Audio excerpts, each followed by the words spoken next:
UFC Vegas 87 in the Apex this weekend. We're going to cover the 6-fight main card. And the first fight of the night is the opener, obviously. Wow. Of the main card. Is a fight that we talked about earlier that should have taken place last week. It is Raul Rosa Jr., Ricky Turcaos. Scrapped last minute last week. They moved it just a week later, so obviously Rosa Jr., nothing too serious. Maybe he drank some of the water in Mexico or something. LOL. That's the only thing I can think of. But yeah, I mean, we kind of talked about this fight last week. I think we both picked Rosa Jr. in the fight. We had. He's 2-1 in the UFC, 2 finishes, coming off of a win, taking on Turcaos, who's also 2-1 in the UFC, also coming off of a win, but all his fights have been the decision. My mind has not been changed at all in the week of this fight not happening. I actually kind of like Ricky less now because he was saying like Rosa dishonored the Bushido code.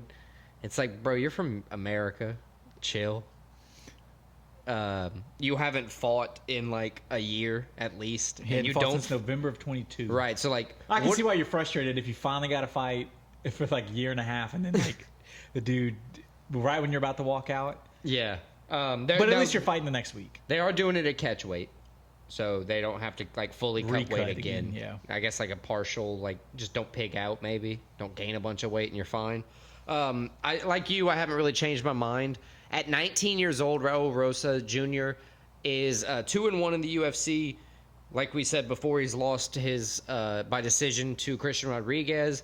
But what he did show in his brief time so far in the UFC was his ability to make adjustments if he's not finishing his opponent. He responded very well after his first loss. So I'm going to keep riding that lightning. I assume you said the odds were probably going to be about the same.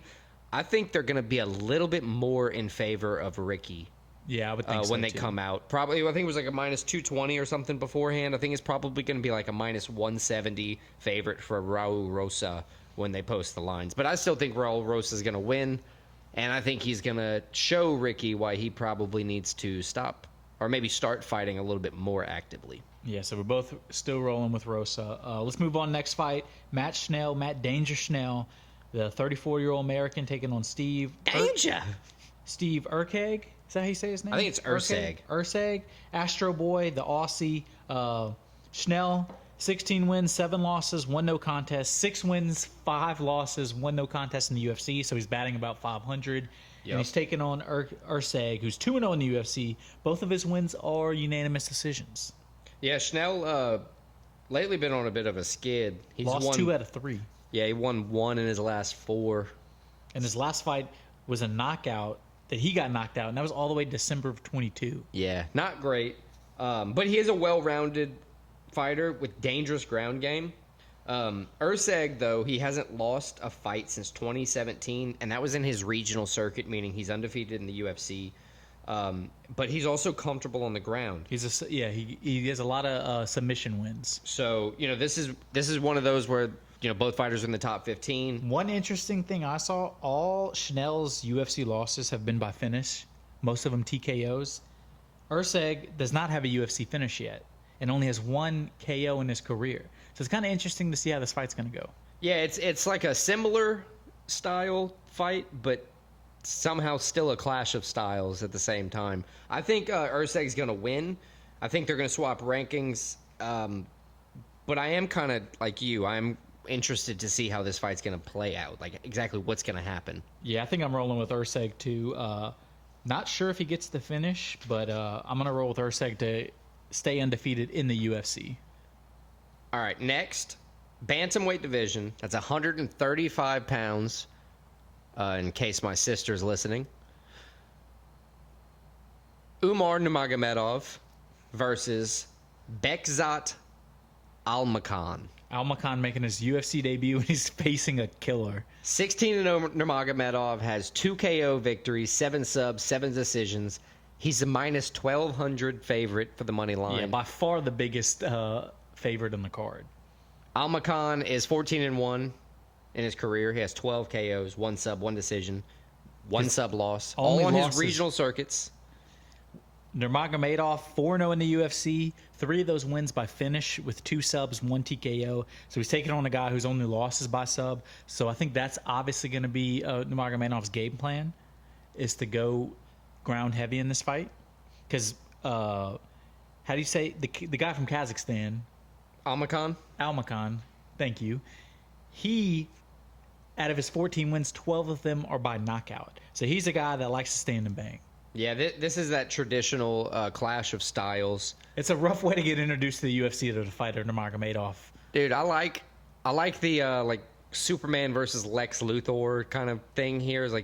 It's just so wildly different here that I think Nurmagomedov's gonna get the quick finish, but I think he might just get the KO. I think he's gonna come out and just kind of do something crazy. Unexpected. I agree too. I have Umar winning. Both guys from around similar parts of the world, and also a big step up in competition. A UFC debut from a regional circuit is a big deal. Well, not only a UFC debut though, you're facing a killer. You're not facing just like a normal non-ranked guy in the UFC. Like this dude's a future title contender in Umar. So I'm going with Umar too. So I think we agree with that. Yep. So let's move on. Co-main event. Alex Perez. I'm sorry, not co-main event. The fight before the co-main event. Alex Perez, the American, taking on Muhammad Mokaev, the Englishman. Mokaev 11-0 with 1 no contest. He's 5-0 in the UFC with 4 sub wins, and he's taking on Perez, who has a lot more experience. 24 wins, 7 losses, 6-3 in the UFC. And some of that experience is UFC back-to-back losses to champs or former champs. 2 losses in a row. Figueiredo. Exactly. So, I mean, 2 losses in a row, but those are the 2 killers. Right.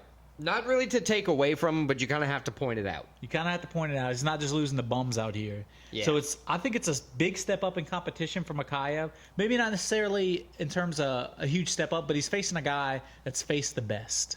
Yeah, you're absolutely right. Mokaev is 4-0 in the UFC, or 5-0 in the UFC, 4 of which were submission victories. Including his last one, which was in October against Tim Elliott. Yeah, he's got crazy range, great ground game. And honestly, if Perez, doesn't wake up, Mokaev is just going to walk straight through him. I honestly think. I know losses to Pantoja and Figueiredo, are still commendable losses. But Mokaev is out here and he's looking to run through somebody. He's coming out here hot. He's 5-0 in the UFC. He's still only 23 years old, too. What is that? Young, dumb, and full of cum? He's just ready to go. I think Mokaev's going to get out here, get some work done, and beat Alex Perez. I think it's going to be a tough fight, but I agree with you. I think Mokaev gets the win. I wouldn't be surprised if this thing goes to decision. Mokaev has to kind of eke this one out, but I agree with you. Mokaev winning the fight. So now let's go to the co-main event. Now the real co-main. Vitor Petrino, Merciless, versus Tyson Pedro. This is a light heavyweight fight. This one's, when you look at these two guys, neither one of them looks as big as they are. Tyson Pedro, Vitor Petrino, they don't look like huge guys, but then you see their weight, 205. They're both 6'3", though. Yeah, They're exactly. big guys. It spreads out well. Petrino, he's undefeated, 3-0 in the UFC. He has 1 KO, 1 sub, 1 decision. So he does it every way. He can get He's it done. He's done it every way. He's got a little bit less activity on the ground overall. He fought in November, though, and got the KO victory. So that was his last fight. Tyson Pedro has never won a fight by decision, which is a crazy stat. Yeah, 5 KOs, 5 subs. Yeah, he only wins if you're, and he's lost twice by decision. So when it goes to decision, he's lost losing 100% of the time so far. But he's 6-4 in the UFC, so he has a lot more UFC experience. But not as, but he hasn't been a little over 500, so it hasn't been the most successful thing. But he did win his last fight, which was a round 1 KO victory in September. So both the guys coming in with a little momentum in this fight. I think Petrino has more active hands, even though his ground game's a little bit, not worse, it's just not quite as clean. I think he's going to come out and get the victory. Vitor Petrino here. Yeah, I think Merciless stays undefeated. The Brazilian, again, another young guy, only 26 years old. Pedro does have the age on him, 32 years old. But I think the young prospect rises to the occasion, gets it done. I'm going Victor Petrino as well. Sweet. So main event now. Main event. Jairzinho, Biggie Boy, Rozenstruik versus Shamil, Gaziev. Heavyweight main event, so you know these guys are going to be banging. Banging, and it's probably going to be like a 48-second fight. Yes. Which we can hope for that. It's just, it's less exciting when you get the 48-second fight because it's over as quick as it started. Rozenstruik is 7-5 in the UFC. All 5 of his losses have been by KO, which I saw was kind of crazy. And he has lost 3 out of 4, including his last 2. And he's taken on an undefeated Gaziev, the Bahrainian. But he's only 1-0 in the UFC. So this is again, it's a guy, he's not age-wise, he's not that much younger than Rozenstruik, but experience-wise, 1 fight in the UFC compared to 12. How does this one go? Does the experience going to play a factor in this? Is there a guy ascending and a guy descending? How do you see this fight going? This one, Rozenstruik lost, like you said. He lost 3 out of his last 5. He lost to Almeida, Volkov, and Blades.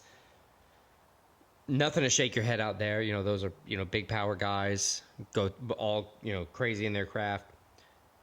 I think in order for Gaziev to win, he's going to need to put Rozenstruik on the ground. I think he's going to need to get the wrestling involved because that's where Rozenstruik is, at his weakest. But there's a combined 20 KOs between the two here. It's going to be a powerhouse matchup. I think this one's going to be a powerhouse. I really think it's going to be a quick, less than 5-minute fight. I agree. I think either way, this is a first-round finish. My favorite part here is that Rozenstruik has been in the UFC for a while, and Gaziev is facing that big step up in competition. That's why I want to lean with Rozenstruik. I think he's going to see his quick opening and clip him. So we're actually disagreeing on this one finally. I got Gaziev. I think Rozenstruik, he's on the decline. He keeps getting finished. I think it continues. I think Gaziev gets the first round finish, probably be a knockout over Rozenstruik.